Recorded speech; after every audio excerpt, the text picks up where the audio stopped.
What's up, guys? It's your boy Mayhem Matthew with Christian Ballard of Ballard Sports Media. This is the what What's we used up? to this is what we used to call the Touchdown Tuesdays, but we are going to be calling it the Touchdown Show because we're not available every single Tuesday. So with our jobs and everything that we got going on, we're not available every single Tuesday. But we want to bring you once a week content. So if we call it the Touchdowns Live Show, you know that we're coming with hot takes and we're coming with some incredible content, by me and Ballard Sports Media. How you doing today? I'll be honest, I've had a long day, Mayhem, but it's good to get this show back up and going and a little tired, a little exhausted from work and everything, but we're here and we had a great weekend at the Slob Olympics and we can talk about that a little later if you want, but um yeah, I'm happy to be back on here with you. For sure. We got Daniel Berry Sports Highlights in the comments and TriStar. He's asking, what about cold takes or room temperature takes? No, it's all hot takes here. I love a good hot shower. And so whenever I come on live, I want to have a good hot topic and a good hot takes. So no cold takes around here, no room temperature takes. I do like, the air to be room temperature, but outside of that, no, we're not doing that today. What we are going to be doing today is we're going to be taking a look at 247. They ranked some Big Ten coaches, and we're going to react to that, and we're going to say yes, I agree, or no, I totally disagree. So with that being said, you want to go ahead and pull it up. Yeah, I got it right here. I don't have it on my computer, but I do have it in front of me if that's okay. All right. Let's start from number 16 and go all the way to number 1. Yeah, so actually, 18, sorry. correct me if I'm wrong, but it is 18 because you have yeah, no, you're good. Um, they actually start with a familiar team in the Big Ten. They start with Purdue and they go with new coach Ryan Walters, who um, you know, in his first season, he had 3 of his 8 losses in a 4-8 year came by a touchdown or less. Jeff Brom left for Louisville.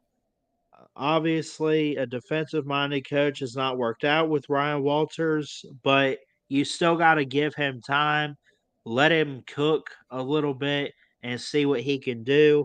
What's your thoughts on him and the Boilermakers?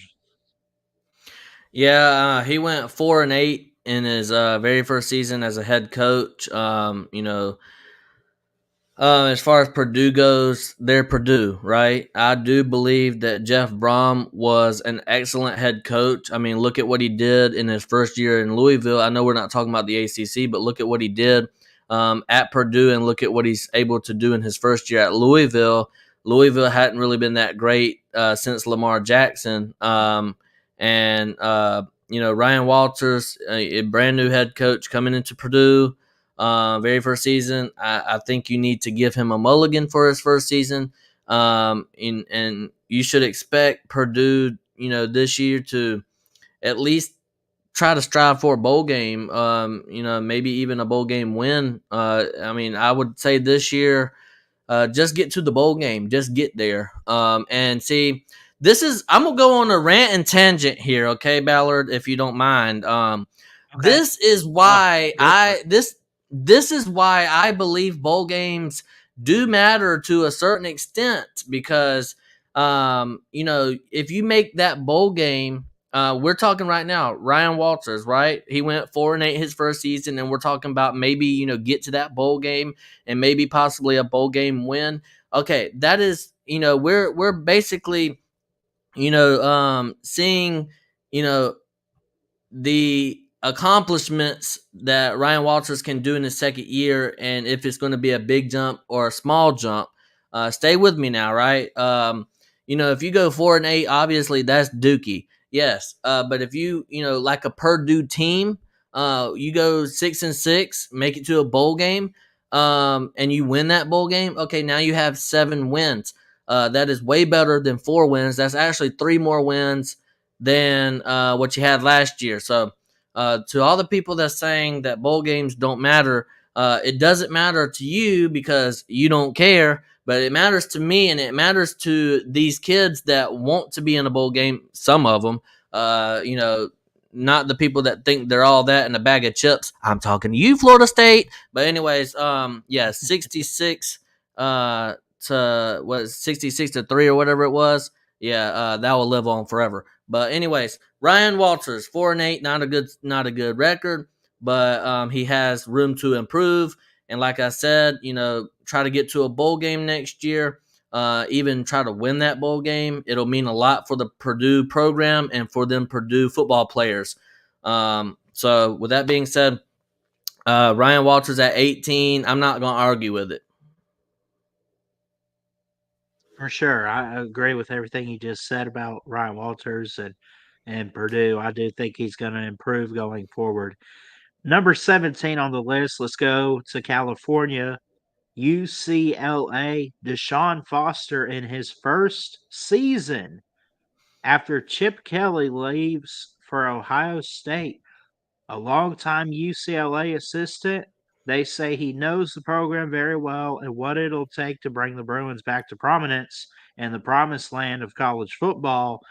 Um, the big thing they point out though is you got to be able to recruit, and so far he's done okay with that. Signed a pretty good class here for 2024, but ultimately, what's your thoughts on the program and what should be the long term goal for UCLA? You think? Well, I think it was time to make a change at UCLA. Chip Kelly's been there a few years. He's been at that, 8-4, sometimes 7-5. He's kind of, I mean, his little, it's kind of like, Chip Kelly was big time at Oregon, right? And then UCLA gets him, and it's like this shiny new toy. They think they're going to be the top of the top. And well, it's kind of disappointing because they never did get to where they want to be. So they let go of Chip Kelly. Now Deshaun Foster is the new head coach. As far as what I'm reading right here, he does not have any head coaching history, so he's 0-0. He's the newest head coach in the Big Ten. He was in the NFL prior to this. Chip Kelly now is at Ohio State as offensive coordinator. I really don't have much to say about Deshaun Foster. If I was doing a ranking like this, I'd probably have Deshaun Foster at number 18 because we don't know what to expect out of Deshaun Foster. They lost their quarterback. They lost a lot of talent. We'll see what the future holds for UCLA. I know they're going to be pretty good. In the Big Ten, right? So we'll see what happens. UCLA is coming to the Big Ten, with USC, Washington, and Oregon.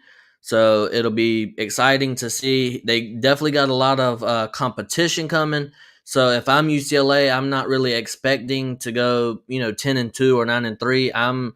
I'm expecting in Deshaun Foster's first year to at least make a bowl game. I'm not going to lie to you. I think their schedule does fare, well as far as, making a bowl game. 6 wins should be their first year expectation, and then so on and so forth, gradually get better. I think UCLA should be expecting, 8 or 9 wins in second year, third year, and then fourth year, I don't know. You can't really project outside of that, but I think Deshaun Foster, right now he don't have any coaching record, so he's good right now.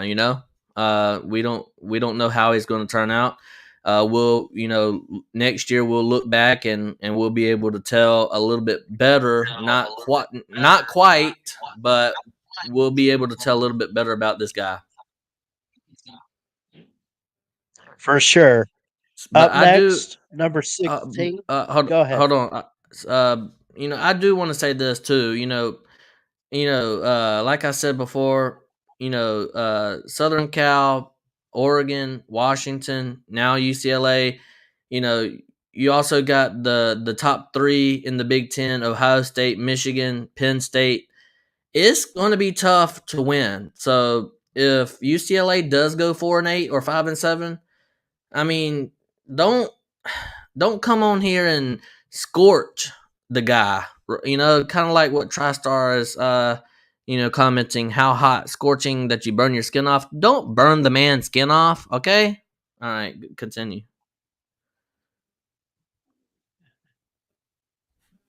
Up next, number 16, Mike Locksley of Maryland. 31-59 is his career record. Back to back to back. I don't know. Was it 2 straight years or 3 straight years? Something like that. 8-win seasons, and they're hoping that he could get another one. Uh he's won 3 consecutive bowl games. However, when you look at his Big Ten record, it does not look pretty. 15-32. What's your thoughts on Maryland? I understand Talia Tagovailoa should be going pro this year. He's been in college since Noah put the animals on the ark. So I don't know what to make of like the quarterback position and everything. But when you look at Mike Locksley, I do think he's a really good head coach. He struggled early on, but he's improved, and I think at the right time he's doing big things. Yeah, for sure. I know Talia Tagovailoa there. I know he asked. I know he asked for one more year.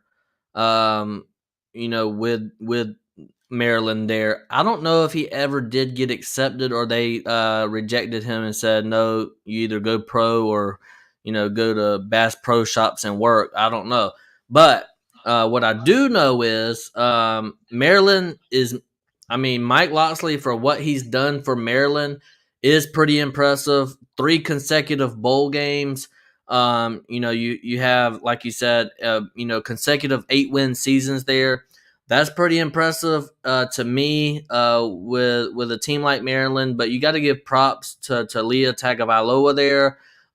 He was probably Maryland's best quarterback in the last 20 years. If I had to say, Mike Locksley, he just needs to keep on building with the momentum that he's having there. He's having some success there. Obviously, his career head coaching record is not pretty, but he keeps on having these 8-win seasons like this. Obviously, his career record's going to look better and better each year. So, with that being said, Mike Locksley, I think he's a decent head coach. He's not one. He's not a good head coach or a great or elite or anything like that. I think he deserves to be at Maryland. I think Maryland is the perfect fit for a Mike Locksley type coach. And I think Maryland and him, gel together well. And, I think he'll be able to stay at Maryland as long as he wants to. And, I'm not mad about this ranking. For sure. Number 15 on the list is David Braun of Northwestern. Unexpectedly, Pat Fitzgerald, they pulled the plug on him before the 2023 season.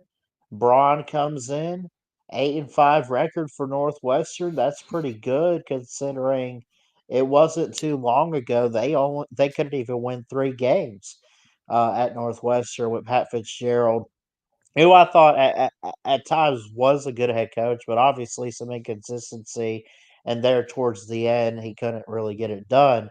What's your thoughts on Northwestern um, trying to get even further along the road? David Braun comes in at 15.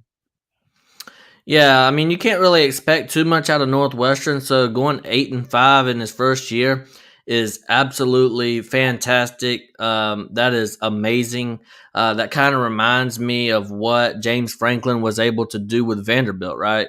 In my opinion, I do think Vanderbilt is a better football program than Northwestern. Fight me in the comments, Big Ten homers. I don't care. Like I'm saying, 8-5 for Northwestern is amazing and fantastic. Shout out to Payskin Pete for that saying. 8-5, he definitely exceeded expectations with the firing of Pat Fitzgerald there, and we all know what he did. We ain't got to go into details about that, but he's looking to turn a program around. He's looking to do better things there at Northwestern, and um, you know, Northwestern might have a bright future if he continues this, path of going 8-5. It is going to be a little bit harder, like I've stated a few times already, with the additions of Southern Cal, UCLA, Oregon, and Washington. So it is going to be a tough challenge. I know not every single year Northwestern's not going to be put with all them teams, but the competition is going to be much stronger. So to expect another 8-5 season is redonkulous, if you ask me. But Northwestern is Northwestern. They're not really a football school, but we do talk about them here. Very little on the Touchdown Tuesdays, but here we are talking about them now. 8-5, outstanding year for David Braun. I tip my cap to him. Hopefully, I hope he's able to upset some of these big elite Big Ten teams. That'll be hilarious. So yeah, I don't really have much to say. David Braun, good job. First year 8-5. For sure. Up next, number 14, Greg Schiano of Rutgers. Now, he has a career record of 87-95. Recently signed an extension through 2030. He's not going to go anywhere, Mayhem, but he returned in 2020 after being there for about 5 years from '06 to 2011. He took some time off from Rutgers. He goes back, and in ways, he's really flipped the program around. What do you think? Yeah, I think Greg Schiano is a really good coach. You know, Rutgers, and this goes back to the Northwestern thing. Rutgers are just Rutgers. There's not much to say about Rutgers. I mean, yes, back in the 1800s, Rutgers was an elite football team, but we live in 2024. That's not true anymore, right? Um, yeah, Rutgers. Didn't they win the very, very first championship? I don't know. Anyways, I think so. You know, NCAA, what NCAA recognizes as the very first championship. Rutgers there. So they're not that no more. They're not a winning program anymore, but they were able to. I think didn't they beat Miami in a bowl game, right? This past season. Um, Yeah. and that was huge. That was huge for Rutgers and Greg Schiano. That was huge. That was a huge momentum for Greg Schiano and the Rutgers. I don't care if Miami, half of Miami's team opted out or quitted or whatever you want to call it. That was meaningful to Rutgers. You should not you should not blame, or you should not put down Rutgers because of what Miami did by having a lot of quitters on their team. Whenever Rutgers, most of their team went out to play that football game and to beat the brakes off of Miami. So, I mean, there you go, right?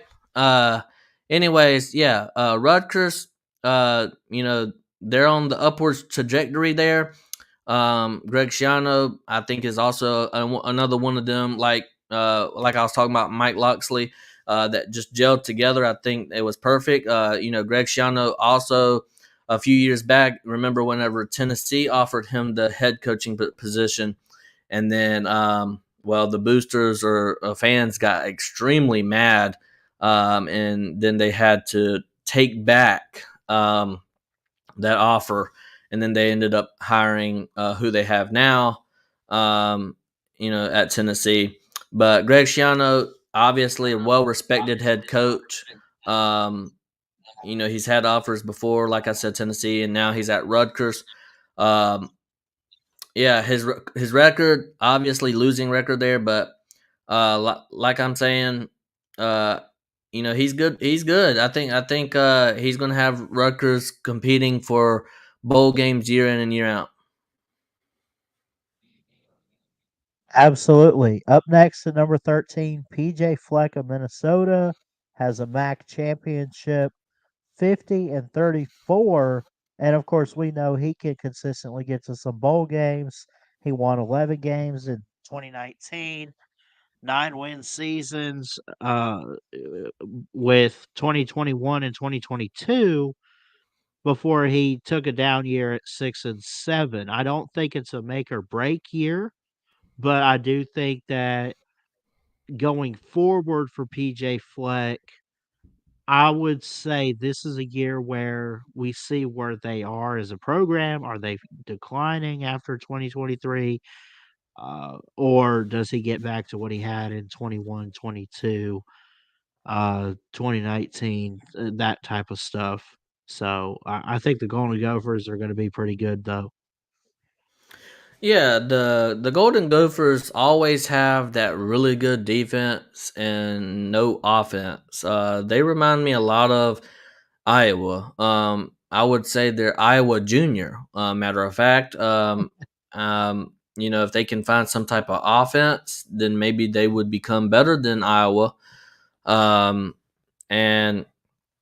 Minnesota, like you said, they won 11 games in 2019, a couple of 9-win seasons over the 21 and 22 seasons, but then took a nosedive 6 and 7 this past year.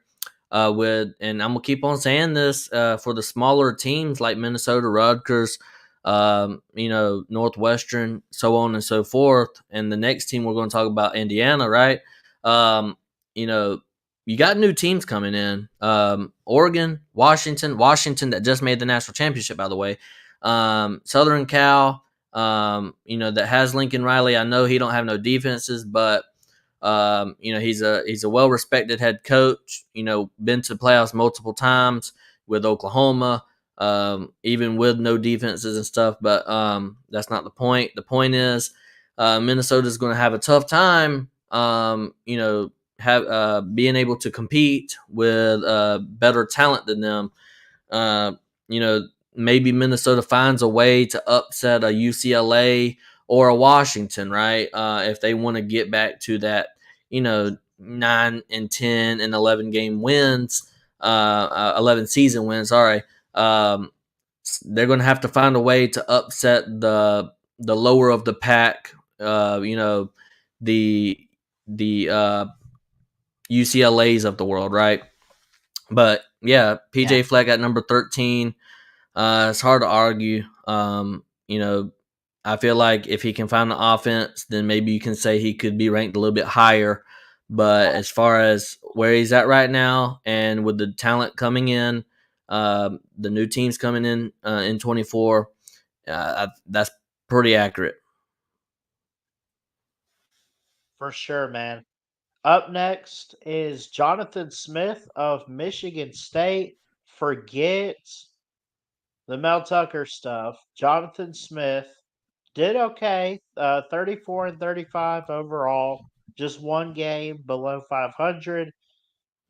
Oregon State, 3 years. He was there. He won 18 games over the last two, and finished in the top 25 the last 2 years. What's your thoughts on him? Yeah, so um Oregon State, unbelievable what was able to do at Oregon State. He had DJ Uiagalelei this past season, and then he had, I can't remember the other quarterback that he had, but he had some incredible talent there at Oregon State. I think he will be able to recruit better, and he will be able to have more success at Michigan State. Yes, that is a bold take of mine. I don't know how bold that is, but Michigan State, I think, you should be able to out recruit Oregon State in any year. So, with that being said, I think Jonathan Smith is set up for success. Obviously, Michigan State has money. They were able to, the last head coach got like what, $10 million a year, whatever it was, ridiculous number. So obviously, Michigan State has money to just throw out there. So he has potential to prove himself as a head coach at Michigan State and continue to win like he did at Oregon State. Uh, I don't really have anything bad to say about the guy. Yeah, for sure. I'm fully with you on Jonathan Smith there. Um, Interesting too. Or wait, hold on. I skipped a team. We're not going to the defending champs just yet. So we got to go to a new head coach. Kalen DeBoer is at Alabama. Jed Fish from Arizona. He comes into Washington, leads them into the Big Ten this year. I think Washington's going to be okay. Jed Fish is 17 and 22 overall. I just I don't know what to expect, honestly. It's going to be a tough year for the Huskies. What do you think? Yeah. So Jed Fish with Arizona. Arizona has, and remember, listen, I don't know if you remember this, Ballard, but it was on the Touchdown Tuesdays episode where I said that Fafita guy, was he a freshman? Yeah. Noah Fafita. That guy is a stud at quarterback, and he made the Arizona team. Arizona did have a good weapons around Noah Fafita, and uh, Arizona had a decent defense. I mean, not the best in the world, but pretty decent for what used to be the Pac-12. Right? They're going into the Big 12. This Arizona's going to the Big 12, while Jed Fish is jumping to the Big 10 at Washington. So a couple of different moves by the team and the head coach. Definitely parting ways in many different ways, right? Um, like you said, Kalen DeBoer left Washington to go to Alabama, and Jed Fish is leaving Arizona to go to Washington, while Arizona's heading for the Big 12. So completely many ways splitting. Jed Fish, I like the hire. I think definitely has a lot of potential. I definitely think that they're going to take a step back. Obviously, you can't really. I mean, the highest you can go after what happened last year is undefeated, right? I think they only lost one game, and that was the national championship game. So definitely don't think they're going to go 15-0, and I think they're going to take a slight step backwards. And I think maybe a good 8-4, 9-3 record for Washington is realistic. Probably 8-4 is what I'm leaning towards. And I think Yeah, that'll be a great start for the Jed Fish era.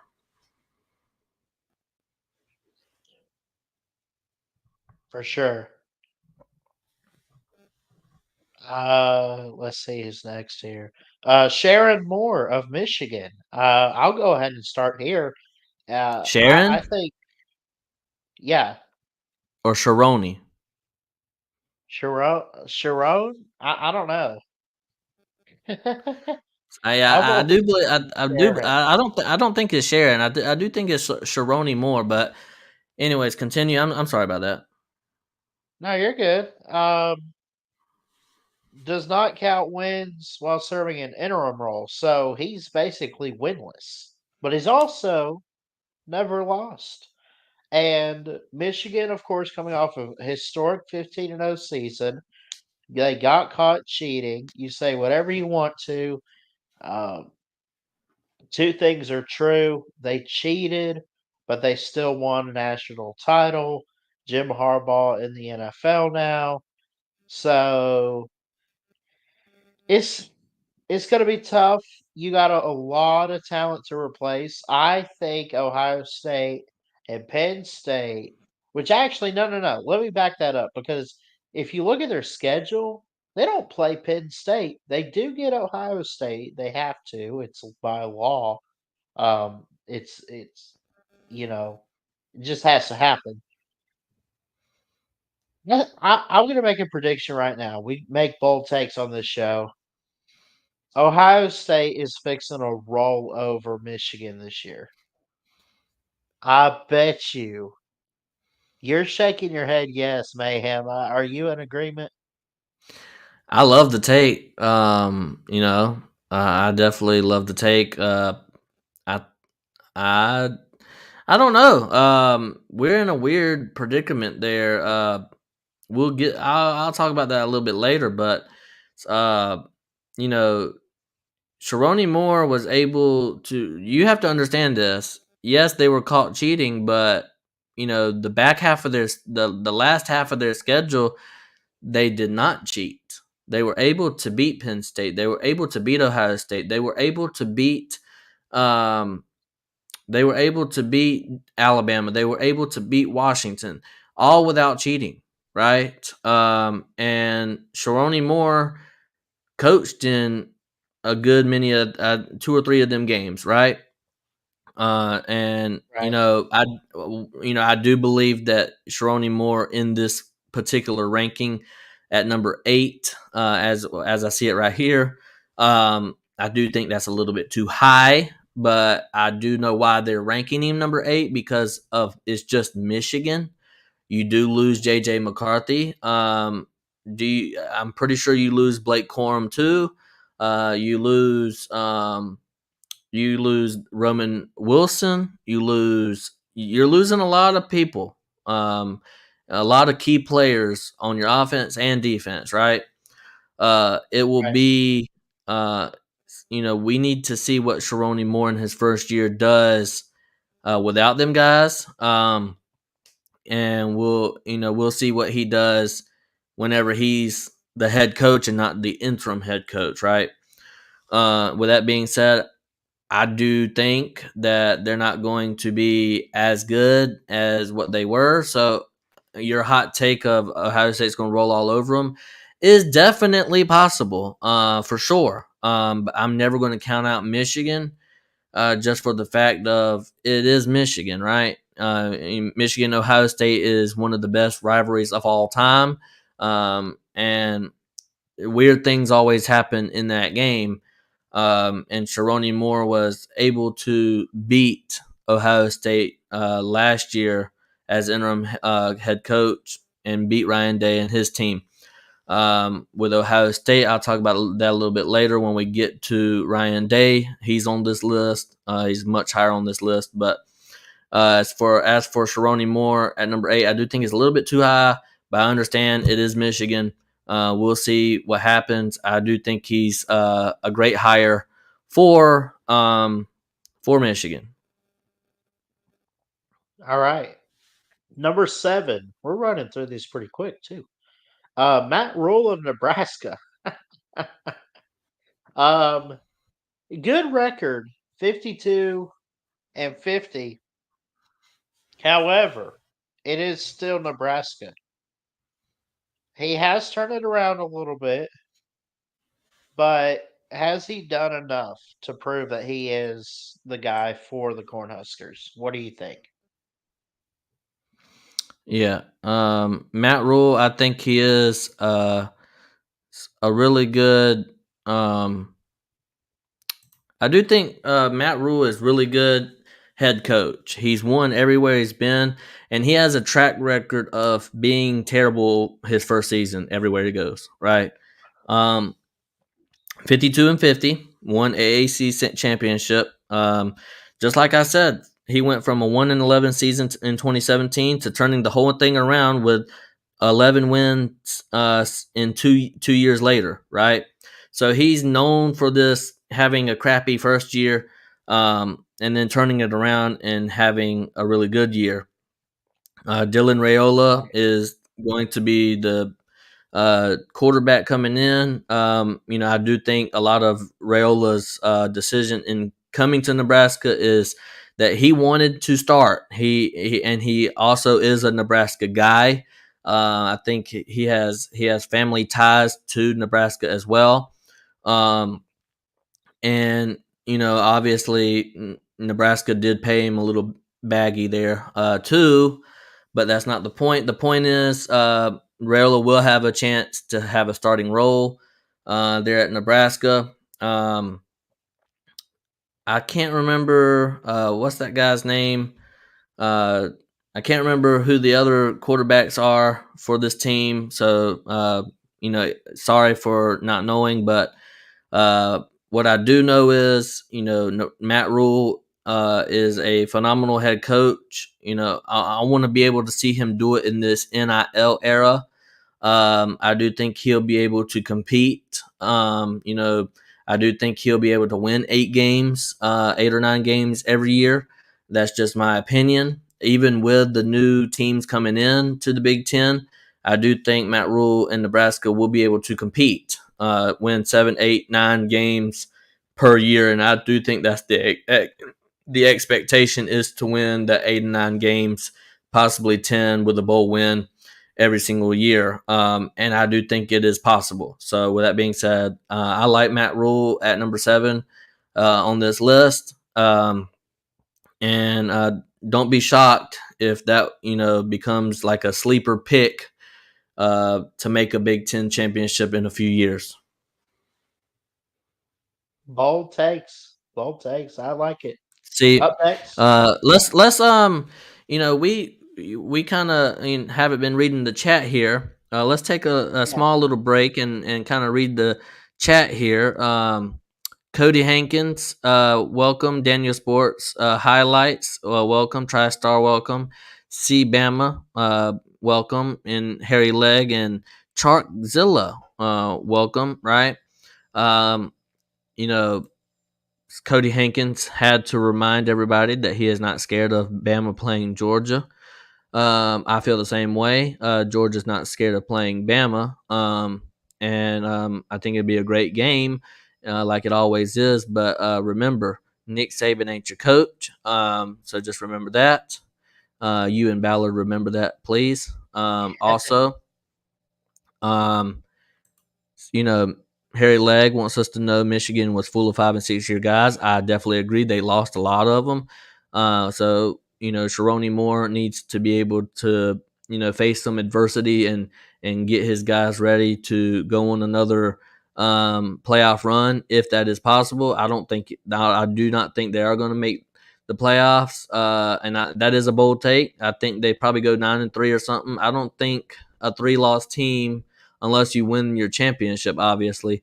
I don't think like automatic bids. I don't think a 9-3 team gets into the playoffs like you seen last year. If the playoffs would have happened last year, Oklahoma 10-2 team would have been left out of the playoffs. But that's just my bold take. Maybe a couple of 9-3 teams make it. I don't personally think so. I think if you win your championship at 9-3, then obviously you're going. But outside of that, if just automatic bids, there's too many talented teams out there. With that being said, 9-3, you're going to be pushing your luck. So yes, games still do matter, but you do have a little bit of leeway to lose lose a couple games there. But anyways, also Harry Legg wants us to know Texas visits Ann Arbor game 2. And that's exactly what I'm saying. Texas brings back Quinn Ewers. Texas brings back a lot of guys. They also bring Isaiah Bond with them, right, from Alabama. They bring some key pieces back, and they also got some key pieces to fill the holes that they're missing. So, with that being said, let's see what Michigan can do. Are they playing checkers or are they playing chess, right? So who's going to win that battle there? That's going to be a good battle there. Michigan loses their quarterback and J.J. McCarthy. So that's I do feel like Michigan, they do have the home field advantage, but at the same exact time, they're going to have an uphill battle to climb whenever they're going to face Texas this year. Also, Charkzilla says, I think Rule would have stayed one more year at Baylor. He could have made the playoffs. I totally agree with you there. What's your thoughts? For sure. I mean, he was on the brink of great success, and he had great success at Baylor. But I mean, that's got to be one of the biggest what ifs in college football. Like, what if he had not gone to Carolina? What if he just stayed at Baylor? What if he's still there today? I mean, does he have a championship or two? You think? For sure. It would be hard to say because, we do have a Texas team with Quinn Ewers that won the Big 12, and we had an Oklahoma team that went 10-2 and with Brent Venables, and we've had a couple years where Oklahoma was pretty good. But Harry Legg wants us to know that it is pronounced long O and silent E, so Sharon. Okay, Sharon Moore. Okay, now we know. So shout out to everybody that is watching the live. It says we got 6 people watching. Hit the like button. It is completely free. Hit the subscribe button. It is completely free. We're streaming on both Ballard Sports Media channel and the Mayhem Matthew channel. So give us a like, give us a comment, and hit the subscribe button. It is completely free. Completely free. It takes like 5 seconds to do so. So I appreciate it. Also, Cody Hankins saying, I can see Alabama make the playoffs with Kalen DeBoer. I totally agree with you. 10-2, Alabama definitely gets in at 10-2. 9-3, it's just we're gonna have to see about these 9-3 teams, man.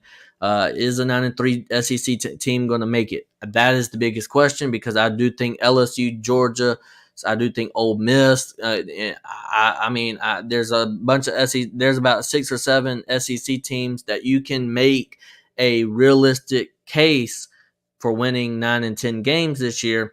So I wonder. Alabama is also one of them teams that you can make a strong case for winning 10 games this season. I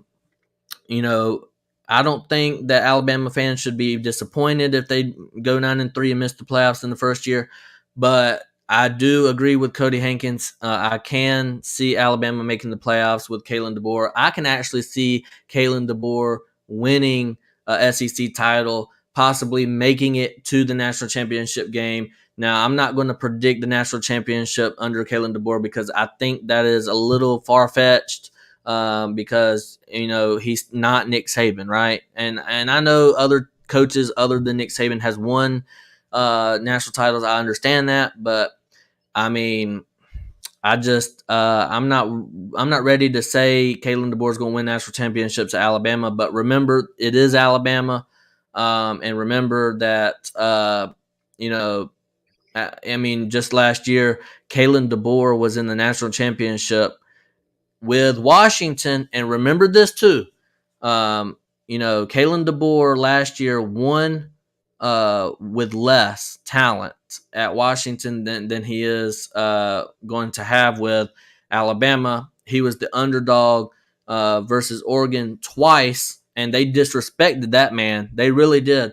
They disrespected that man so much that whenever he beat Oregon the first time, the second time around, whenever they faced, he was a 10 or 11 point underdog in that game. They totally disrespected the man. So he went out and beat Oregon the second time and then made it. He made it and then he was also the underdog with Texas. Proved that was a lie, and then made the national championship. And then obviously Michigan was a little bit too much, but 3 times this year he was the underdog. He ain't going to be the underdog in a lot of the games at Alabama. He's going to have a lot more talent. I do think he is a great head coach. I'm not ready to say elite yet, but he is a great head coach. I do think he has potential at Alabama. I do think, I definitely think Kalen DeBoer was a great hire for Alabama. So, and that's why I'm telling you the Alabama versus Georgia or Georgia versus Alabama, however you want to say it. I think that's going to be an elite game right there. It's going to be close. It's going to come down to the wire. It's going to come down to, coaching. That's what it's going to come down to. And, obviously I'm going to pick my Georgia Bulldogs because I do think right now Georgia has the best coaching staff in America right now. But that's a different topic for a different day. We got to get back on topic. Kind of went off of the rails there, but let's get back to these rankings. We got like 6 more to go. Let's talk about Luke Fickell. Take it from here, Ballard. Yeah, so obviously we know what he was able to do at Cincinnati. 2 AAC championships. Of course, Cincinnati is in the Big 12 now. 71-31. Good Lord, I did not realize he had that big of a record, but he does. And the first ever coach to lead a Group of 5 team to the playoff in 2021. He's had a lot of great draft selections. He's recruiting is off the charts. So now I will say that it didn't work out last year in year 1 for Luke Fickell, but I do think that it's going to take some time to build up the Wisconsin program and ultimately get on track. I think they're just a couple years away from being Wisconsin. Luke Fickell, didn't really have the best first year at Wisconsin, but I think they're going to get better and better each year. Luke Fickell, I'm really high on Luke Fickell. I'm really high on him. I could see him in a Big Ten championship in just a couple of years. I'm not saying this year because I don't believe that, but I do believe here in a couple of years. I would say in the next 3 years. That's a bold take there. Luke Fickell and Wisconsin will be in the Big Ten title game. Luke Fickell brought, just like you said, a Group of 5 to the playoffs. And say what you want to. He only held Alabama to 20 under 30 points. Alabama's defense that year was, Alabama's defense every year is really good, but especially that year was extremely good. And wasn't able to overcome Alabama, but obviously a Group of 5 is not going to be able to overcome something like Alabama and Georgia and Ohio State, Michigan, them type of teams.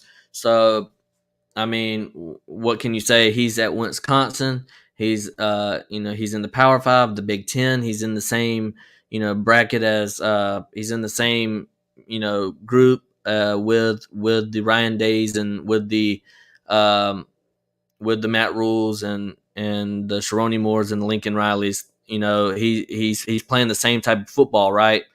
So I do think he has potential to win, and don't be surprised if Wisconsin wins 9 games this year, 8 or 9 games.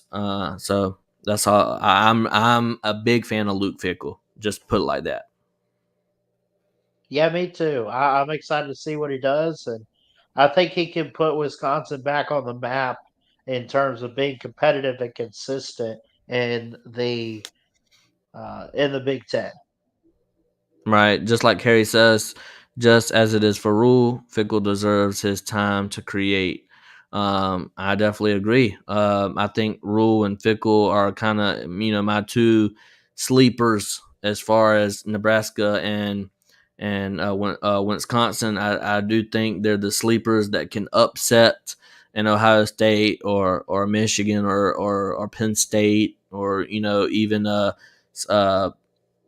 Southern Cal or any type of them teams. I do believe that they can upset or straight out beat them type of teams on any given Saturday. So I have much respect for Luke Fickell in that. Yep. Up next is Kirk Ferentz of Iowa. Now, I don't know how much longer he's got at Iowa. He does a great job. Uh, Defensively, he does a great job. Offense has never really been his style, and you need that to fit in with college football today. I will say with Caden McNamara, and others that he's been able to pick up in the transfer portal. I do think that he's come a long way and he has made some improvements. But I think his record, I think his on field performance, he deserves a top five, in my opinion, for the Big Ten coaches. I mean, it is impressive that Iowa has made back-to-back Big Ten championship games. I'm gonna be honest with you. I am surprised Iowa got to the Big Ten championship this past year. I'm befuddled, right, at this. Yes, Kirk Ferentz, what he was able to do, he had no offense. I think he did get rid of his was it his son as offense coordinator, something like that, one of his family members. He was able to get rid of him. He was not able to meet the requirements of what Iowa wanted. So, but man, Kirk Ferentz, if he just had an offense, let's just say the dude had an offense. Just Kirk Ferentz with an offense could be in the playoffs. Am I right or wrong? No, for sure. I think they've been on the brink of that for quite a while, and that's literally the missing piece of the puzzle for Iowa. I mean, if I'm Iowa, if I'm trying to recruit for Iowa, I'm telling them, dude, we got a defense, right? If I'm recruiting defensive players, I'm saying, bro, come be with us. We're elite. We're elite defense. If I'm talking to offensive players, elite offensive players, dude, come to Iowa, be elite. We already have an elite defense. Come be elite. Be the game changer. All we need is you. That's all we need. We need you, right? We don't want you. We need you because without you, our offense is non-existent, right? We need you to start. We need you, right? I would be, on my hands and feet begging. Like we really do need you, to take our team to the next level. We cannot win with the offense that we have right now. And if you come to Iowa, you'll be the missing piece that we need. Let's make this partnership happen. Let's win a Big Ten championship. Let's overcome all the odds and let's go to the playoffs and make a deep run. Maybe not win the whole thing, but you got to have confidence, and confidence is key there. Kirk Ferentz, great defense, terrible offense. We'll see how the offense looks without the family member. I can't remember if it's his son or not, but I think it's his son. But here's Harry Legg. So Iowa got punked by the Vols. Pathetic, 35-0 with Nico throwing for 100 plus yards. So he's saying that Iowa's no good. Their offense is no good. Their defense was giving up 35 points to the Vols. But whenever you make turnovers on offense and you give a short field to the Vols and that explosive offense, obviously, the Vols are going to capitalize and score off of that, right? So Up next, we got Lincoln Riley of Southern Cal. He's 74-18, 4 Big 12 championships. He was in the Pac-12 last couple of seasons. A couple seasons ago, won 11 games. This season, only won 7 games. He went 7-5. So he definitely collapsed there, and a lot of it had to do with their defensive struggles. He's always had defensive struggles going back to his Oklahoma days, but he was able to win Big 12 championships there. He's very elite at developing quarterbacks, and Heisman winners there. He just had a Heisman winner in Caleb Williams. I like Lincoln Riley as a coach. He just needs to find a way to hire a defense coordinator, a competent one, and I think he'll be right up with the best of them. And I like Lincoln. I mean, I would probably put Lincoln Riley a little bit ahead in this ranking than number 4, but I'm not going to argue. Number 4 is pretty reasonable for him. And he is coming into a new conference and having to learn the conference and be able to be successful in that conference too. So with that being said, I'm looking forward to seeing Lincoln Riley coach it up in the Big Ten and see what he's able to do. What's your thoughts? I think he's going to do great. I think he's a proven coach with what he did at Oklahoma. The only thing about Lincoln Riley is, can he get it done in the big moments? And he was never able to win a playoff game, but you know what? Um, he walks into a good situation with USC. I know that he struggled the past couple years, and it didn't work out with Caleb Williams and this, that, and the other. But when you look at a coach like Lincoln Riley, he's. I just think his resume speaks for itself. He's a winner. For sure. I talked about earlier that I would probably put Lincoln Riley a little bit ahead of some guys in the top 4. This next one is James Franklin from Penn State. Oh, Now, listen I know to how me. my Listen to know me. how my grandparents feel. Listen to me. Listen to me. Yeah. Come here. Bring it in. Okay. Okay. Bring it in. All right. Let's get into the huddle. Okay. Let's cook. All right. Let's cook with some peanut oil here.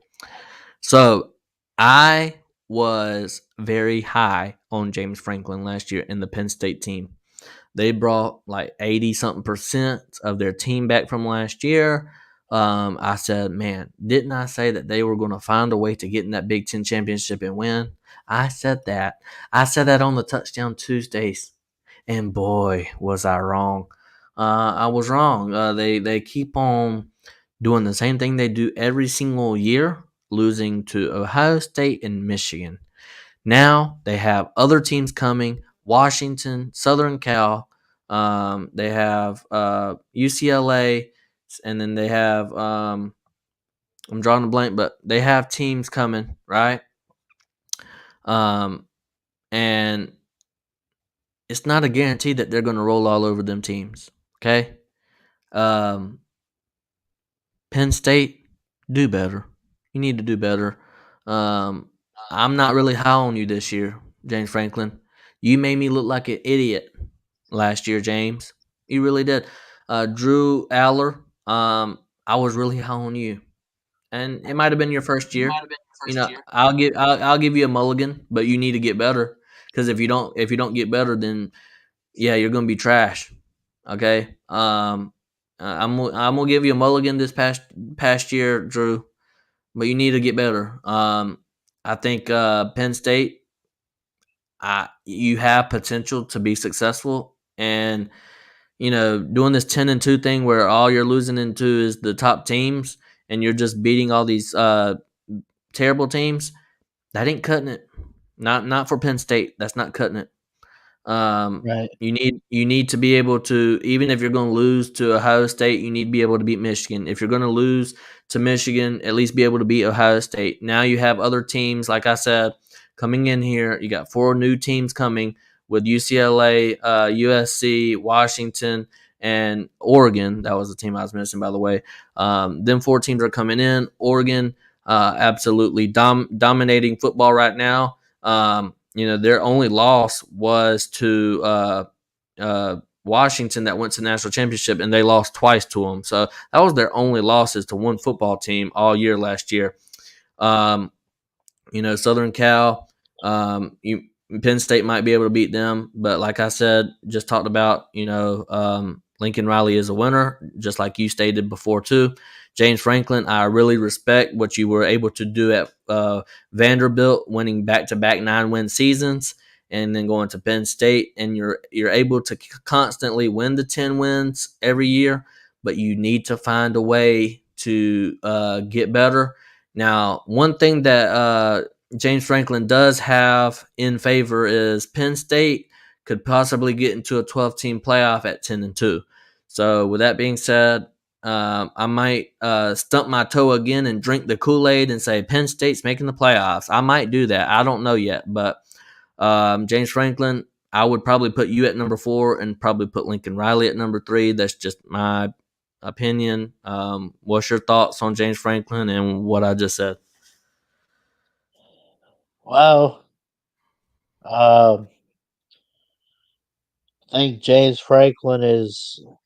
I do think he's a good coach, but I think that it's one of those where he definitely helps get the Penn State fans' hopes up a lot, and I I feel the pain because I've been there a little bit, not with Alabama, but with other teams like the Bucks and maybe even the Rays or whoever. Like, my other teams where like you just get so confident, and then it's a letdown.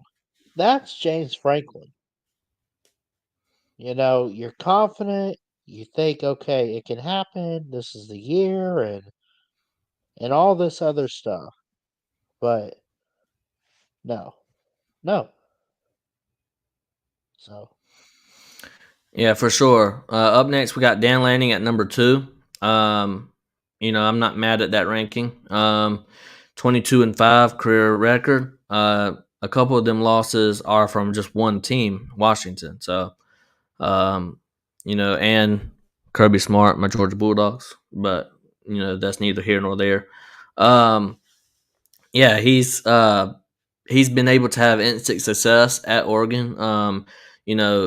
I say if you can't win at Oregon, you're not a good head coach. So I think Dan Lanning is a great head coach. There was rumors that he was offered the Alabama job, but then declined it and then made a Twitter or X, whatever you want to call it, video and saying like, I'm staying here. You want, I'm committing to y'all. Y'all should commit to me. I think that was mainly a recruiting tactic there. To get people to come to Oregon, and it did work. They got UCLA's Dante Moore, and then they got help me out, Ballard. They got that other elite quarterback coming to Oregon as well. So that's going to be a great battle for the quarterback position there. Dan Lanning, great defense, great offense. They're going to be right in that playoffs. So that's all I got to say about that. I would pretty much pencil in Oregon into the playoffs for the 12-team playoffs. That's just my opinion. I wouldn't be shocked if they won. I know it sounds crazy, but would it surprise you if they won the Big Ten this year? Well, I want to get to this real quick. Tim Pringley, he says, Dan Lanning, I'm hearing a Bulldog bias. Now, although he did coach up the defense at one time with the Georgia Bulldogs, helped win a national championship for the Bulldogs as well. I wouldn't say that. I wouldn't say that I'm a Bulldog bias. I just got done saying that, my Bulldogs whooped up on him. So, he left Georgia, and now, we have to go against him in recruiting and possibly in the playoffs. But in my opinion, Oregon is I mean, Oregon is elite. I do. And I just got done saying about Tim Pringley, Southern Cal fan. I just got done saying that I do believe that Lincoln Riley should be ahead of a few of these top four coaches in this ranking, because I do believe Lincoln Riley, like me and Ballard just said, is a winner, and he's going to continue to have success at Southern Cal. But as far as Dan Lanning, man, he's got defense. One thing that Lincoln Riley does not have, Dan Lanning does have. He has defense. So I wouldn't say it's necessarily Bulldog bias, but I will say that I'm looking with my own two eyes and I'm seeing Oregon is better than Southern Cal today. Anyways, with that being said, what's your thoughts? On I got a little sidetracked there. I'm sorry. I was checking a notification. Um, Dan Lanning. Yeah. Yeah, no, I think he's been a proven head coach. He was never going to take the Alabama job, by the way, too. I know you brought that up a little bit. He feels at home with Oregon as far as I'm concerned. I think that he wants to build that program up. Um, it's a relevant program. It's a great program. And I think that he's a proven winner. He learned from Kirby Smart. He has implemented that in Eugene, and no challenge should be too big for what he's going to face in the Big Ten. For sure. And lead us off with who's number one. Go ahead and read that off and give your thoughts.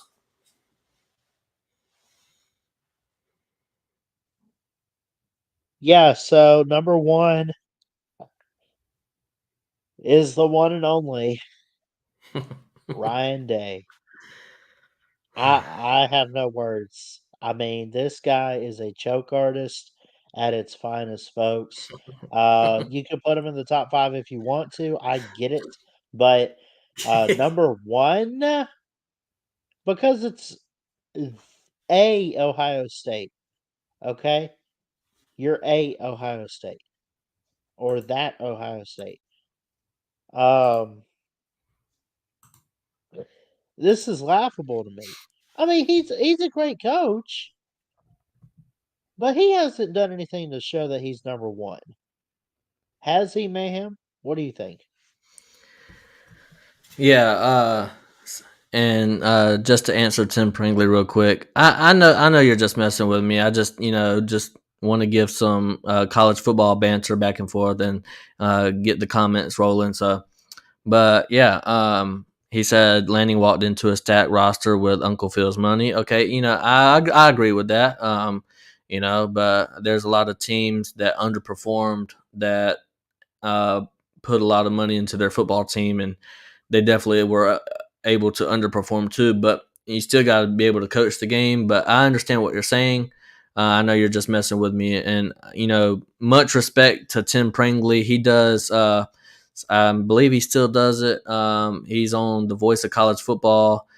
He covers the Trojans all the time, and I watch it from time to time. I'm not always watching it, but I do tune in. So if you ever want to tune in, just Voice of College Football, Southern Cal, I'm sure pull right up, and you'll be able to watch Tim Pringley and do his thing. He does a fantastic job, in talking about Southern Cal football. And actually, Tim Pringley, we're going to be talking about more about Southern Cal here in a minute after we get done.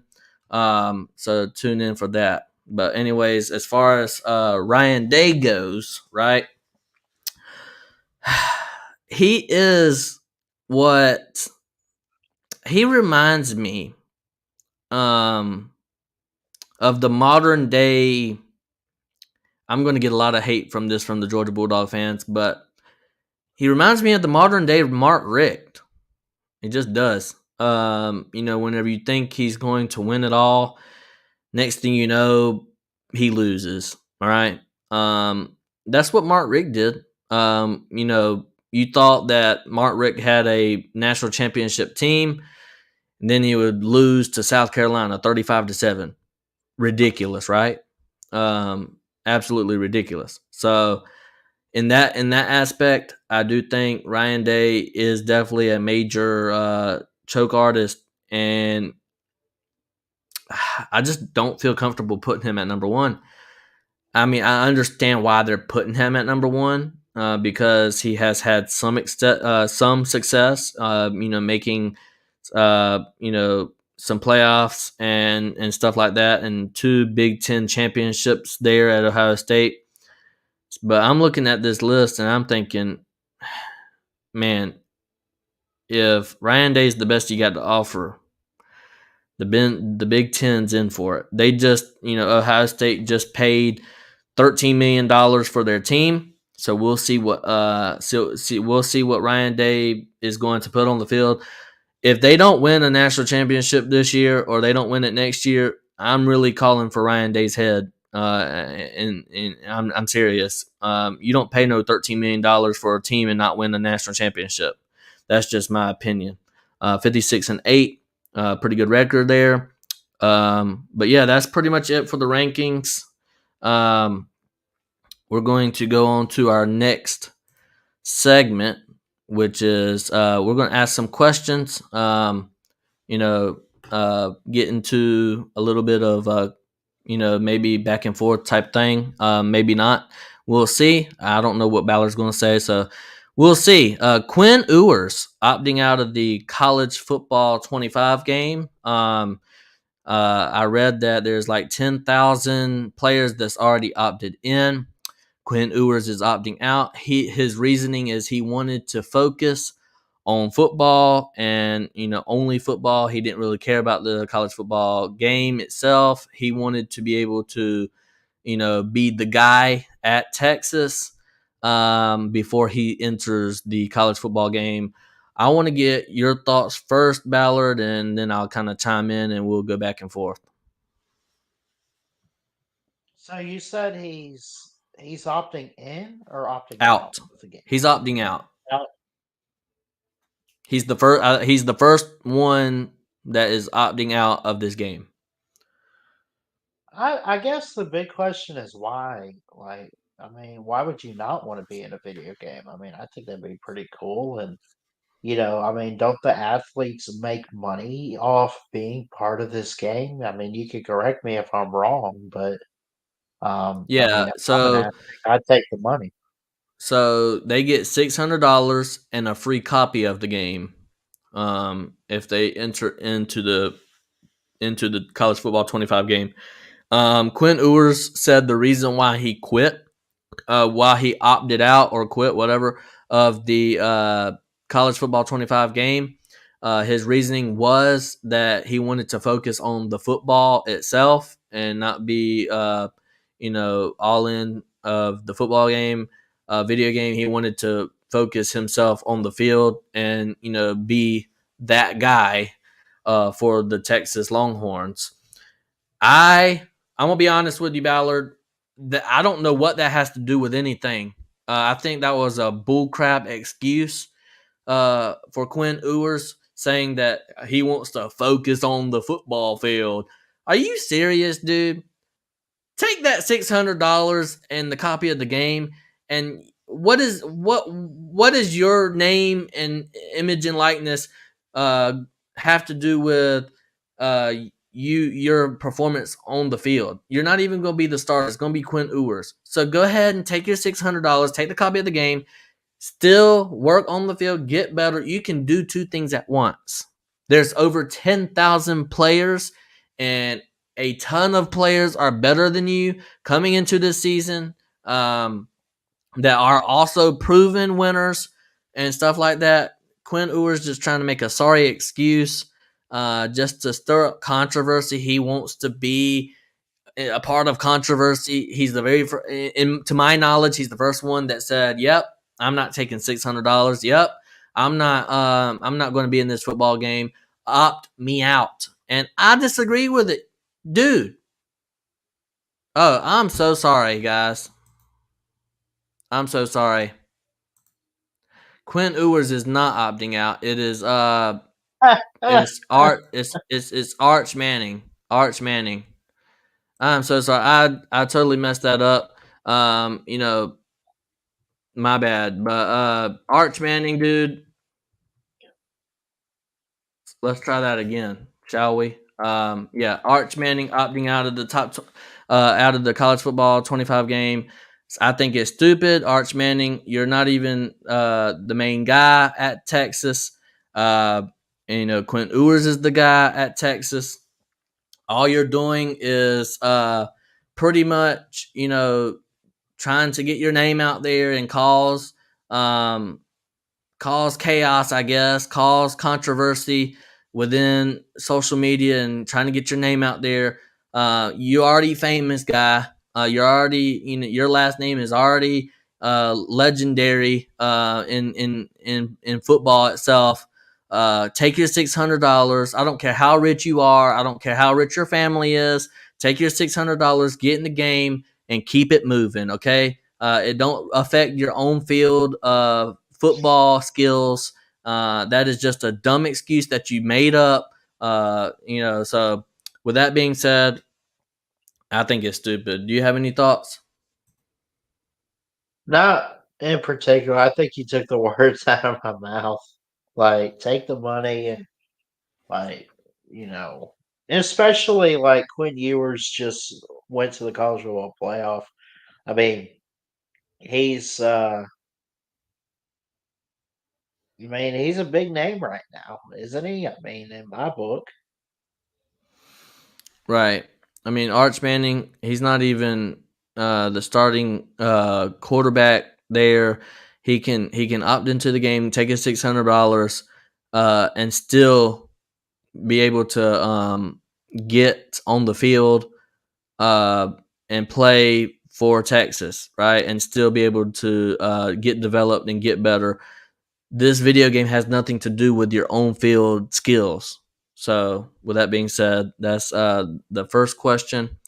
And shout out to Tim Prangley in the comments. You know, we're going to ask this question. So before I ask the question, I want to talk about you know, the Heisman Trophy, right? Johnny Manziel, Johnny Football, has came on X or Twitter, whatever you want to call it. He has came on X or Twitter and said that he's not going to be a part of the Heisman ceremony until Reggie Bush gets his Heisman Trophy back. He feels like he deserves it. You know, he feels like you know, since now the rules have changed, you know, and that he deserves his Heisman Trophy back. The question I ask you, Ballard, is does Reggie Bush deserve his Heisman Trophy?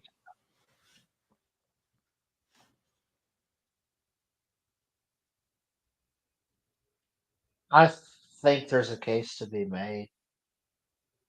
I mean, he's one of the best to ever do it, but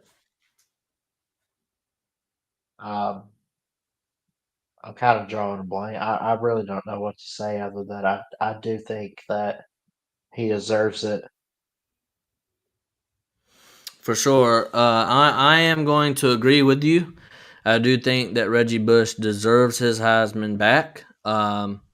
And I do believe that he will get it back. And I am of the belief that Johnny Football is not going to be the only one that comes out and says, hey, I'm not going to be a part of the Heisman ceremony. If you do not give Reggie Bush his Heisman back, I think there's going to be plenty more to follow.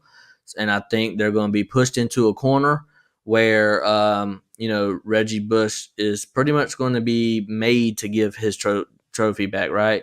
You know, we all know that the NCAA is dead in college football. We all know that.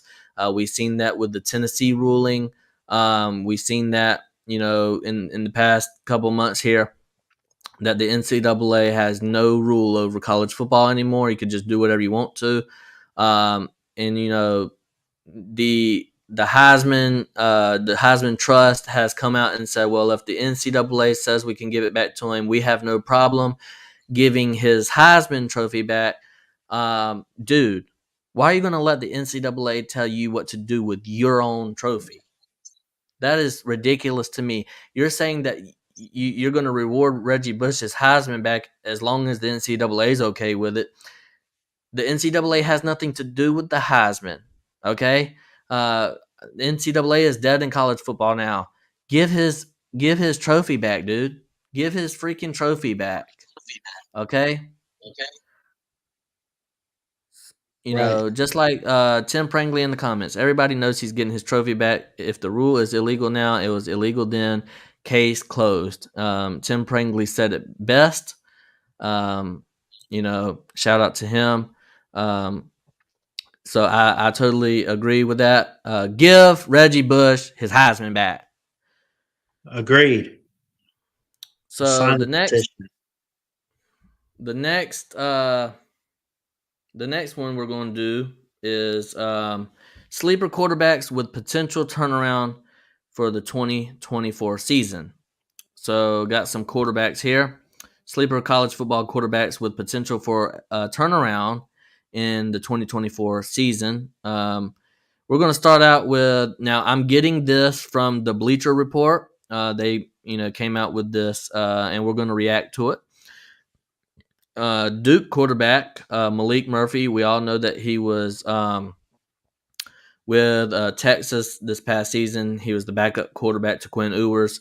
Transfer portal. Now he's the starting quarterback for Duke. He's a 4-star quarterback coming out of high school, and he was the number 12 signal caller in the 2022 recruiting class. He did see action in the last 7 games of the season, going 40 for 71 with 477 passing yards, 3 touchdowns, and 3 interceptions. He was able to win games for Texas that mattered the most. He did struggle a little bit at times. I do think he has a lot of potential at Duke.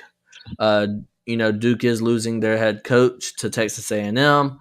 But they were able to pick up Maalik Murphy because Riley Leonard went off to Notre Dame. So with that being said, Maalik Murphy at Duke, I do think he has a lot of potential. And I do agree with this guy being on this list. He's a potential sleeper for a turnaround in the 2024 season. What's kind of your thoughts with Maalik Murphy?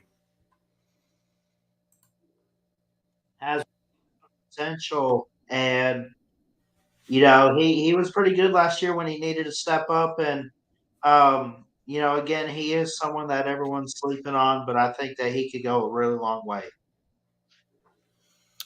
For sure, I totally agree. Duke, they are getting new head coach, new staff, just like Harry Legg is reminding us, new staff and head coach at Dookie. Up next, we just talked about the guy, Riley Leonard. Speaking of Duke, right? He came from Duke, had a really good year, was shocking a lot of teams, moving a lot of heads, having a lot of eyeballs at Duke this past season. He beat Clemson to start out the season. He was in that game with Florida State until he got injured. And the sad, unfortunate event with Duke is they don't really have depth. So once a quarterback like Riley Leonard goes down at Duke, well, I mean, you ain't got much of a team there. So you ain't got much of an offense because your backup quarterback's way worse than Riley Leonard. So Mike Elko, he's gone. So Riley Leonard said, well, I'm going to leave too. So he is going to be at Notre Dame under Marcus Freeman. I actually like that combo. Riley Leonard, Marcus Freeman. Man, I really like that. Sounds good. I think Riley Leonard is tough. You know who Riley Leonard reminds me of? Who was the TCU's quarterback from their Max national Duggan. champion, Max Duggan. Riley Leonard remind you of a Max Duggan? Of course, but I don't think it's going to be 65-7 in a national title. Obviously, I mean, I don't believe that either, but I do believe that with the addition of Riley Leonard, that Notre Dame can definitely win football games. And I do believe that they have potential to make a playoff, kind of sneak in there to the playoffs. Notre Dame, they're not in a conference, as we all know, so they're going to have to be in the first round. They would never get a bye week, and Notre Dame knows that, and they're accepting that. But talking about Riley Leonard here, he definitely deserves to be on this list. And I think Riley Leonard is one of them built for tough type of quarterbacks. He reminds me of Max Duggan a lot, where he's built for this. He is going to be a great quarterback moving forward, and I think him going to Notre Dame was a great move for him. Maybe he can even get even better under Marcus Freeman and company there at Notre Dame. I really like this move that he's done. I believe that he's always wanted to be at Notre Dame or something like that. So he's getting his chance to be at Notre Dame and be the quarterback to lead them to a possible playoff appearance. So, got any thoughts about old Riley Leonard? Strong arm talent. Think he'll go far in the NFL. I don't know where he's going to land, but obviously, I think he's going to be the guy next year, and he could definitely turn it around. I thought he had a great year last year, but I think he's going to be one of the top quarterbacks to watch that can do even better. Right. This says that he completed. Let me see. He suffered an ankle injury, like I said, and he only played in 7 games for the Blue Devils, throwing for 1,102 yards, 3 touchdowns, and 3 interceptions. He completed a little bit below 60% of his passes and 352 yards and 4 scores on the ground. So he is a runner there, and he's one of them type of quarterbacks that does not slide. He does not like to slide. He will truck you in 5 seconds. So definitely built for tough, and I think he does have plenty of room to improve, and I think he's going to even get better. That's my take on him. All right, we got Kentucky quarterback Brock Vandagriff. Now, this is former Georgia quarterback. He was a 5-star quarterback prospect in the class of 2021. He never really got to see the field at Georgia. He was backup, and he graduated from Georgia. Now he entered the portal to get some playing time at Kentucky. I'm assuming that he's going to be the starting quarterback there. Kentucky, Mark Stoops has done this the past few years where they get transfer portal quarterbacks. Going back to last year they had the NC State quarterback, and then the year before that they had the Penn State quarterback transfer, Will Levis, and I always draw a blank on the NC State guy's name. What's his name again? Devin Leary. Yeah, Devin Leary. So now this is their 3rd transfer quarterback coming in, Brock Vandagriff. He might have a couple years to be with Kentucky, so that will help Kentucky out. Brock Vandagriff, he's really great runner. He can, and he's pretty good at passing as well.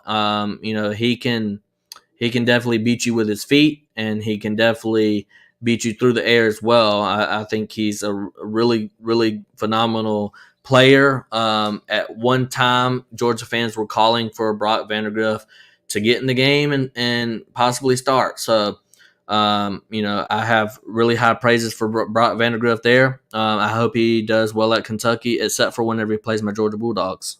What do you think? Yeah, no, he got some good playing time with Georgia. He did good when he stepped in, a 5-star recruit, highly recruited out of high school. He's a winner, and I think he's going to win some big games for Kentucky this year. I really believe that. I think going forward, I'm not sure how many years he has left of eligibility. Maybe you could look it up and let me know. But he's going to have some time, I'm sure, and his moment will come.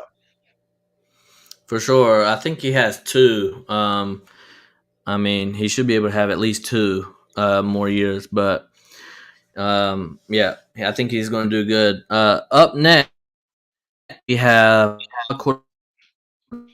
Cameron Rising. Tell us about what you think about Cameron Rising.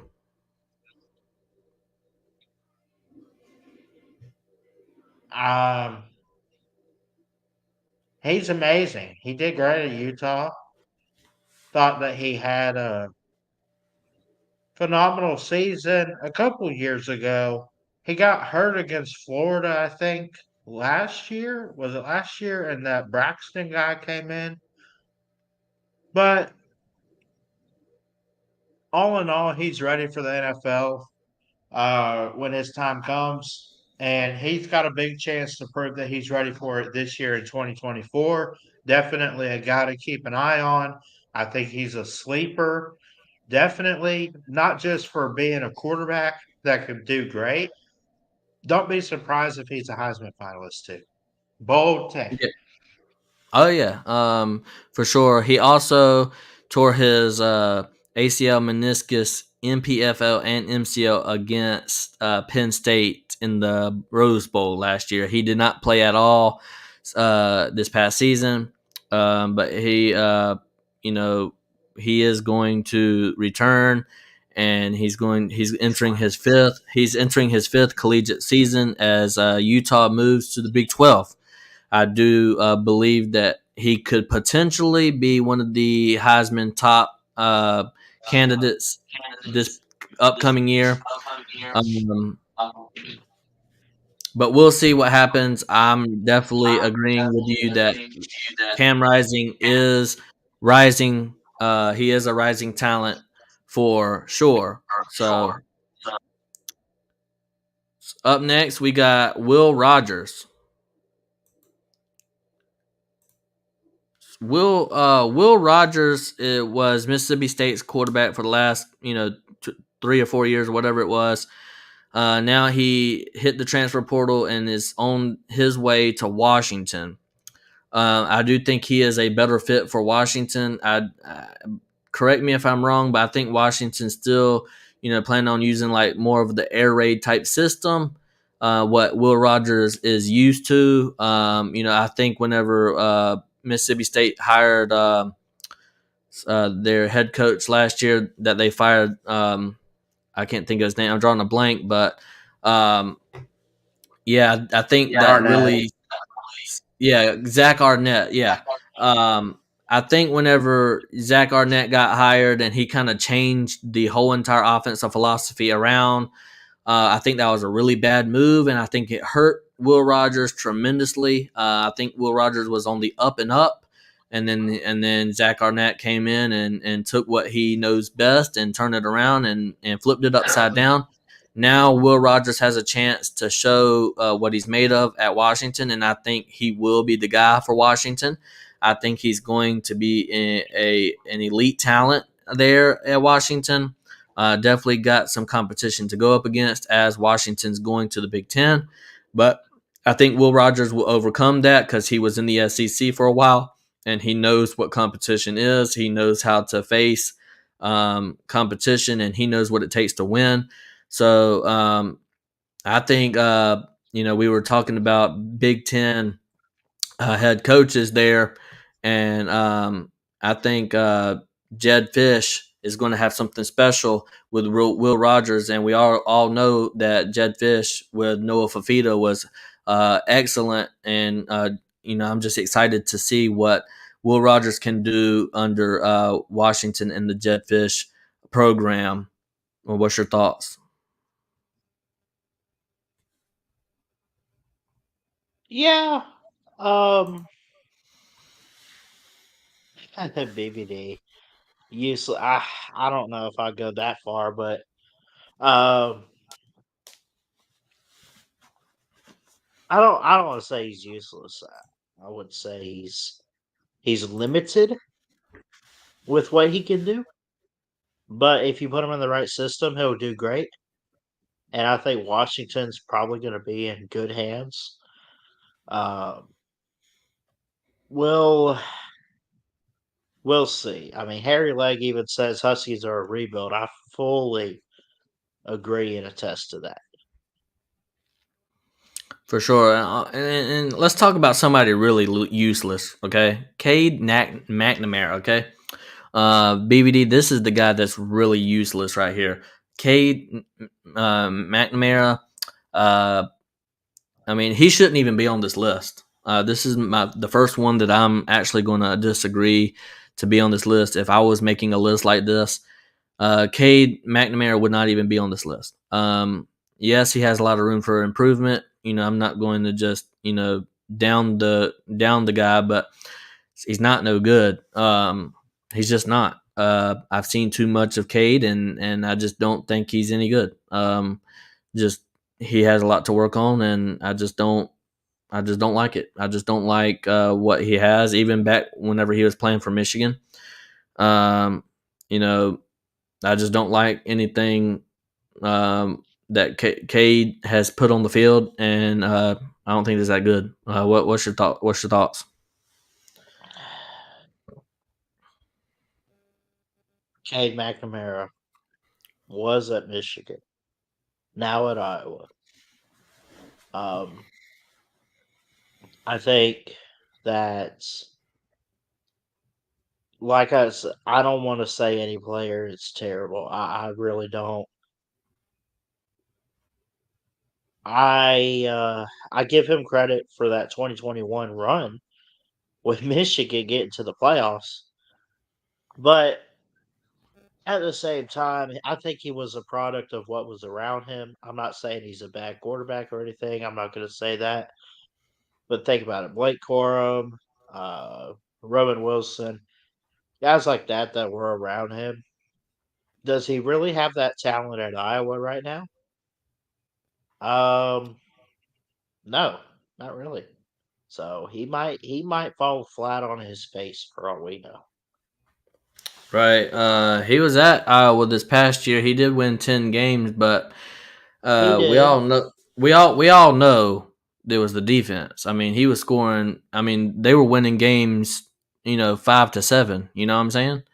Yeah. So it ain't like Cade was out there balling out and winning games for the team. He's just not that good to me.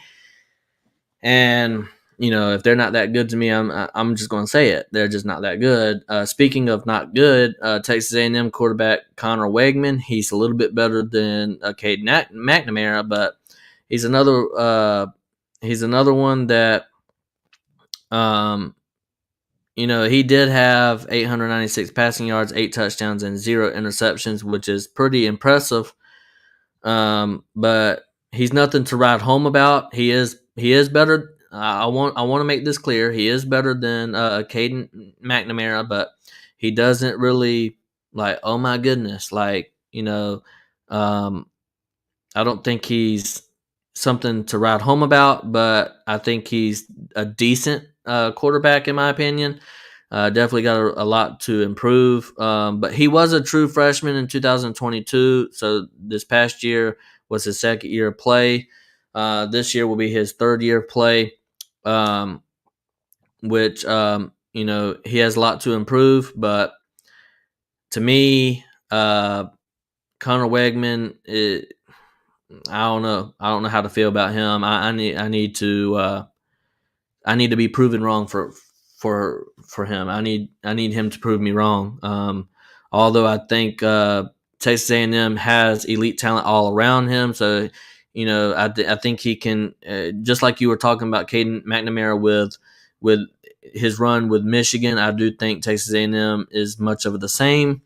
I do think Texas A&M has elite talent all around him so that he can do his thing and win some games. But as far as him as a quarterback, I'm not really balked on him. But I would put him on this list. Okay, I would put him on this list as sleeper quarterbacks. But as far as Cade goes, I wouldn't even throw him on this list if I had to. But Connor, I would throw on this list. What's your thoughts?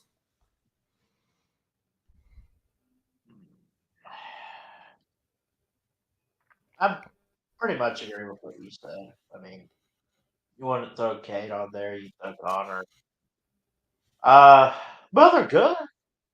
I mean, they're good. But I mean, you mentioned McNamara. Like, it's just there's so many questions about him and how he plays, and if he can reach that next level. And there's a lot of uncertainty. There's a lot of not doubt. It's just it's almost like a puzzle, you know.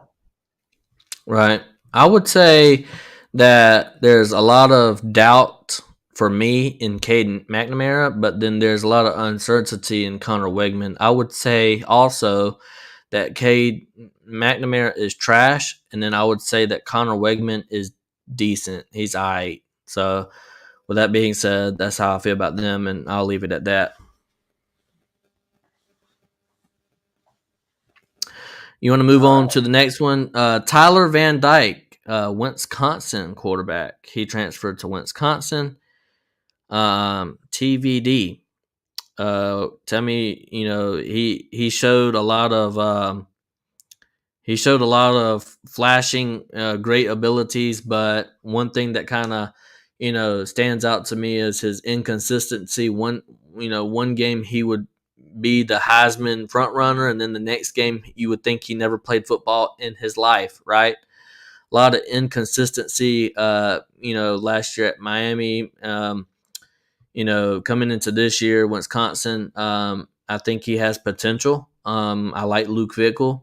We just did the Big Ten rankings. I like the potential that Luke Fickell gives Tyler Van Dyke. I think maybe in Luke Fickell's system that Tyler Van Dyke is able to be successful. I would totally put Tyler Van Dyke on this list. What's your thoughts? Yeah, no, Tyler Van Dyke's been around for a little while, and he I thought he did okay at Miami. You mentioned Luke Fickell, you mentioned Wisconsin, new system. I'd say give him a shot because I mean Wisconsin needs a quarterback ASAP. They need offensive line help a little bit. They need help all across the board on offense, but you're working with a young guy that has a bright future, I think, and I think you got to roll the dice a bit. For sure.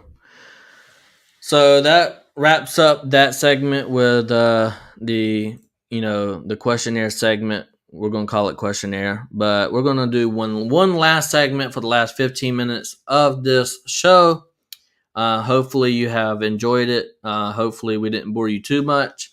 But if you like it, hit the thumbs up. And if you really like this video, hit the subscribe button, not only on Ballard's, but Mayhem Matthew channel. We are streaming at the same exact time on both of our channels. Go give us a thumbs up and subscribe. It's completely free.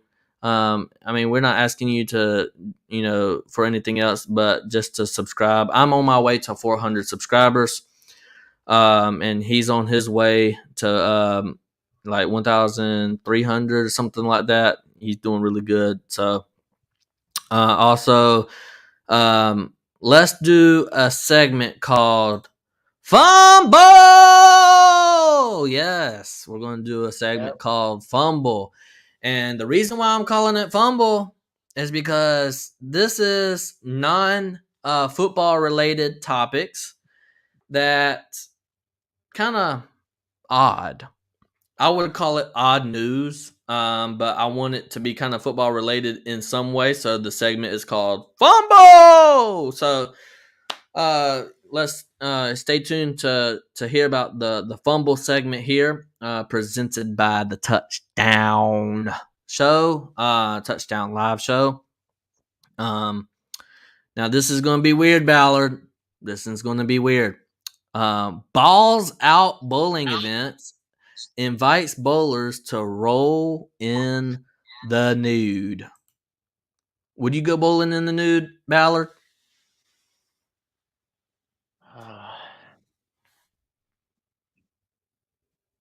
Hell no. It says right here, a Pennsylvania naturalism group announced bowlers will be able to roll in the nude as its upcoming Balls Out bowling event. What's your thoughts on the title? Balls Out. Appropriate. Appropriate? At least for what's happening. Would you take your balls out? How much are you paying me? All right, that's a good question. How much do you want to be paid to do this? What would be the minimum price for a Ballard Balls Out show? Oh my god. Next topic. It says a Pittsburgh area naturalist group announced it has rented out the Crafton Ingram Lanes in Pittsburgh for its Bowling in the Buff event on April 28th. Nudity is required. Wow. It says, with the exception that is women can wear bottoms. The group said on the page, please bring a towel and a bag for your belongings. Anyone who wants to shed their clothes for a night of balls out bowling needs to purchase a $25 ticket in advance. So actually, you're not getting paid, Ballard, to go bowling in the nude or bowling in the nude. You have to pay $25, bro. Not worth to do it. this. Not worth it. All right. Well, I'm gonna be honest with you. Now, I wouldn't do it with a group of people. You know, I don't know. I might do it just with me and my wife. I guess if it was just me and her by ourselves, but I wouldn't probably go public and do it. I wouldn't have my balls out like that. So, yeah, I'm gonna agree with you, Ballard. It's a hard no for me. Our next topic is, now this is interesting, guys. A man goes to the hospital for a gallbladder surgery and walks out with an accidental vasectomy.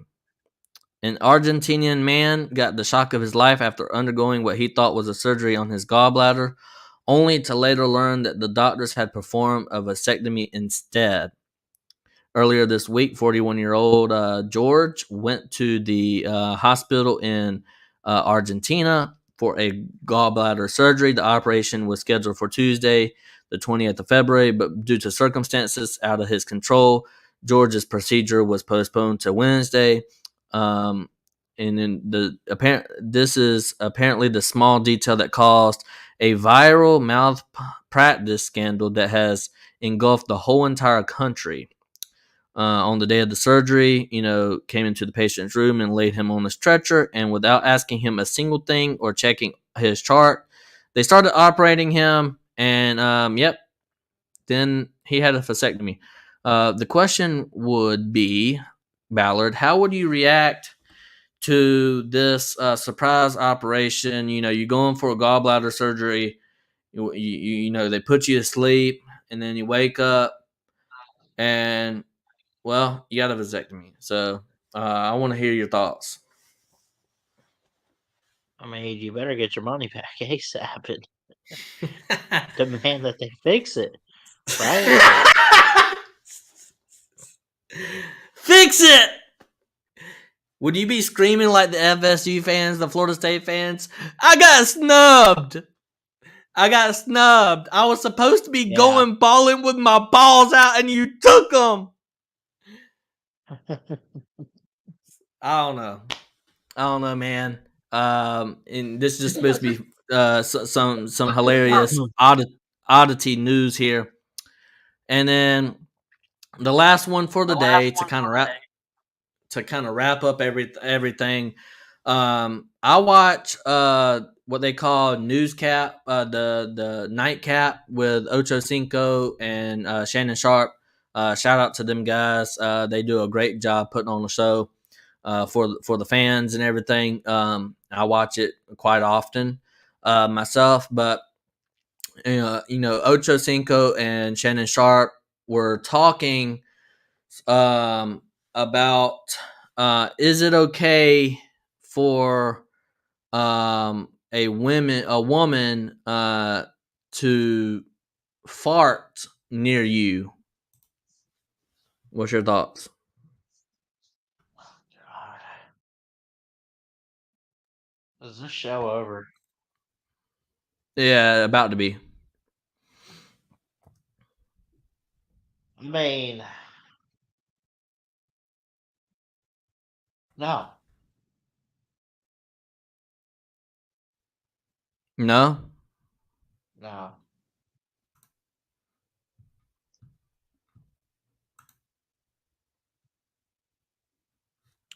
Well, I'm gonna play just a little bit of their segment that uh they had, if you don't mind. Come on, dude. All right. I'm gonna share the screen.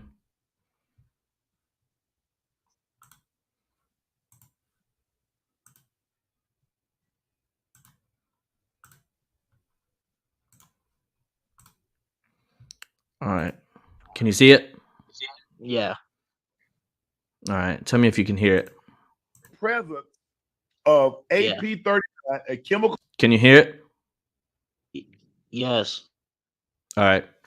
All right. Let's watch this, guys, and we'll talk about it after we watch a little bit of this segment, and then we're gonna end the show. Compound associated with hydrogen sulfide has positive effects. Yeah, it sure does. I will be an old, miserable, lonely mofo. No, you're not. No, you're Yes, not. like We the gonna hell get you listen, say. We go there are so many barriers that we're going to break down. That ain't gonna one that's gonna happen. I might be willing to do a lot of things. I might be willing to rub some feet, kiss some feet, some cheek, eat some cake. Yeah. Come You're on, not finna boy. pass gas in front of me. There That we ain't go. happening. Listen. We gonna get you there. Nope. We're gonna get you there. There are many of things when you were growing up that you said you wouldn't do. That at one point, you just said forget it, and you As lived a kid, you did it. Ocho, why can women say, I don't want no man that's this, that? I want a man 6 feet above. I want a man that makes this much money. Right. I want a man that look like this. Right. I want a man. I say I don't want a woman to pass gas. Oh man, I don't know what you Yeah, gonna be alone by yourself for the rest of your life. Yeah, but you can't. Really? You can't have a woman. A woman needs to be able to be free when she's around you. She Well, needs she to can be be able to free. She ain't gonna be with me. Go just go be free with somebody else. No, oh God.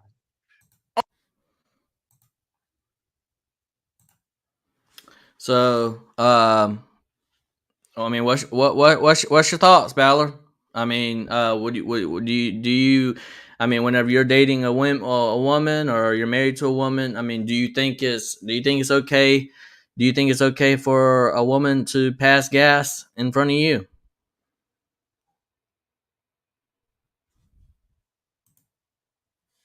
Oh wait, I was muted there.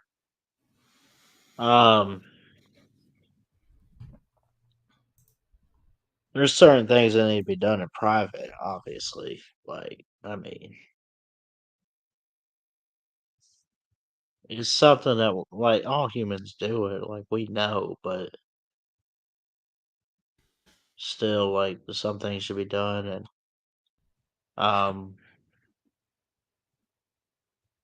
like at a certain time. I'm gonna be honest with you, Ballard. if you can't pass gas in front of your loved ones, then do you really love them? I don't know. I mean, do you really love them? I think I love him Uh, enough not to pass gas. I mean, you got a valid point there, Ballard, but I mean, I feel like it's something natural that happens to you, and you can't let that bother you, man. It can't be one of them things that she does it, and then you break up with her, and oh my goodness, you can't do that. Well, no, That's a no listen, go. you don't break up over that crap. I mean, you just, it's just awkward. Harry Leg in the comments. Been married 37 years. It's a joke anymore between us. So I'm assuming that he's okay with it. I'm definitely okay with it. It's something natural. You got to do it. You got to pass gas. And another thing we got to do is end the show. So with that being said, I wanted y'all to have a good laugh there at the end of the show. Something that y'all can laugh at. Let me know in the comment section. Do you allow your woman or your man to pass gas in front of you? Is that a deal breaker? Yes or no? Let me know in the comment section. But any final words, Ballard? In the show.